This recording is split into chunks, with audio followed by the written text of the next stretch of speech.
আসসালামু আলাইকুম প্রিয় শিক্ষার্থীরা, আশা করি তোমরা ভালো আছো, সুস্থ আছো এবং নিরাপদে আছো। আজ আমি আলোচনা করব পঞ্চম শ্রেণীর প্রাথমিক বিজ্ঞানের অষ্টম অধ্যায়ের মহাবিশ্ব নিয়ে। আচ্ছা, মূল পাঠে যাওয়ার আগে এই পাঠ শেষে আমরা কি কি শিখব সে বিষয়গুলো জেনে নিই। মহাবিশ্ব কি? দূরবীক্ষণ যন্ত্র কি?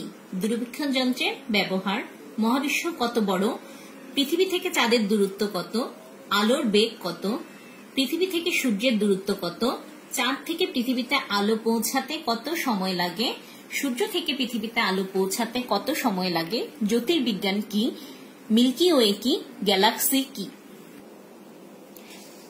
তাহলে শুরু করা যাক। এখানে কি দেখা যাচ্ছে? পৃথিবী, চাঁদ, গ্রহ, সূর্য, তারা। তাহলে আমরা এখন শিখব মহাবিশ্ব কি। আমাদের পৃথিবী, চন্দ্র, সূর্য, গ্রহ, নক্ষত্র, সৌরজগৎ সবকিছু মিলিয়ে আমাদের মহাবিশ্ব গঠিত। কি দেখতে পাচ্ছ চিত্রে? একটি যন্ত্র। এই যন্ত্রটিকে নাম হচ্ছে দূরবীক্ষণ যন্ত্র। দূরের ছোট কোনো বস্তুকে বড় করে দেখানোর জন্য এই যন্ত্রটি ব্যবহার করা হয়। তাহলে দূরবীক্ষণ যন্ত্র কাকে বলে?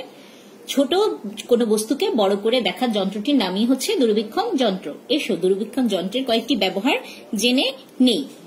অনেক দূরের বস্তু বড় করে দেখায়, অস্পষ্ট বস্তু আরো স্পষ্ট করে দেখা যায়।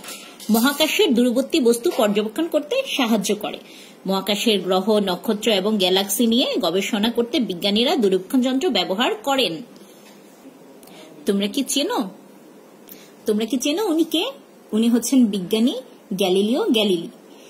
উনি উন্নত দূরবীক্ষণ যন্ত্র ব্যবহার করে প্রমাণ করেছেন সৌরজগতের গ্রহগুলো সূর্যকে কেন্দ্র করে ঘুরছে। আবার মহাকাশ পর্যবেক্ষণের জন্য বিজ্ঞানীরা মহাকাশ গবেষণা কেন্দ্র স্থাপন করেছেন এবং মহাকাশ দূরবীক্ষণ যন্ত্র ব্যবহার করেছেন। মহাবিশ্বের আকার অনেক অনেক অনেক বড়। ইনফ্যাক্ট মহাবিশ্ব এখনো প্রসারিত হচ্ছে। তাই মহাবিশ্বের প্রকৃত আকার সম্পর্কে কেউ নিশ্চিত করে কিছু বলতে পারেন না। তবে মহাকাশে অবস্থিত বস্তুসমূহের আকার, দূরত্ব এবং মহাকাশ সম্পর্কিত বিভিন্ন গবেষণা থেকে আমরা ধারণা করতে পারি মহাবিশ্ব অনেক বড়। এবং এখানে সূর্য এবং পৃথিবী মহাবিশ্বের দুটি বস্তু। এই দুটি বস্তুর মধ্যকার দূরত্ব হচ্ছে 15 কোটি কিলোমিটার। তাহলে বুঝতেই পারছো মহাবিশ্বের আকার কত বড়। আবার নিচেই দেখো, পৃথিবী এবং চাঁদের মধ্যবর্তী দূরত্ব হচ্ছে 3,84,400 কিলোমিটার। এ থেকেও বোঝা যায় মহাবিশ্বের আকার কত বড়।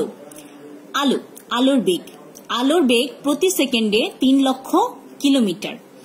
এই যে সূর্য থেকে আমরা আলো পাই, চাঁদ থেকে সন্ধ্যায় আমরা আলো দেখি, এই আলো পৃথিবীতে আসতে কত সময় লাগে? চাঁদ থেকে পৃথিবীতে আলো আসতে 1.3 সেকেন্ড সময় লাগে। আবার সূর্য থেকে পৃথিবীতে এই আলো আসতে 8 মিনিট সময় লাগে। তোমরা কি জানো জ্যোতির্বিজ্ঞান কি? মহাকাশ সম্পর্কিত গবেষণাকেই জ্যোতির্বিজ্ঞান বলে। আমরা যদি আলোর গতিতে চলতে পারতাম, মানে 3 লক্ষ কিলোমিটার বেগে চলতে পারতাম, তাহলে মিল্কি ওয়ে গ্যালাক্সির এক প্রান্ত থেকে অন্য প্রান্তে যেতে আমাদের 1,30,000 বছর সময় লাগত। স্যার এডিংটনের মতে প্রতি গ্যালাক্সিতে গড়ে 10 সহস্র কোটি নক্ষত্র আছে। গ্যালাক্সি কি? চিত্রে যে ছবিটি দেখো, এটি হচ্ছে একটি গ্যালাক্সি। এখানে চাঁদ, গ্রহ, সূর্য, ধূলিকণা, গ্যাস এগুলো আছে। গ্যালাক্সি হলো মহাকাশীয় শক্তি দ্বারা আবদ্ধ একটি অতি বৃহৎ সুশৃঙ্খল ব্যবস্থা, যা তারা, আন্তঃনাক্ষত্রিক গ্যাস ও ধূলিকণা এবং প্রচুর পরিমাণে অদৃশ্য বস্তু দ্বারা গঠিত।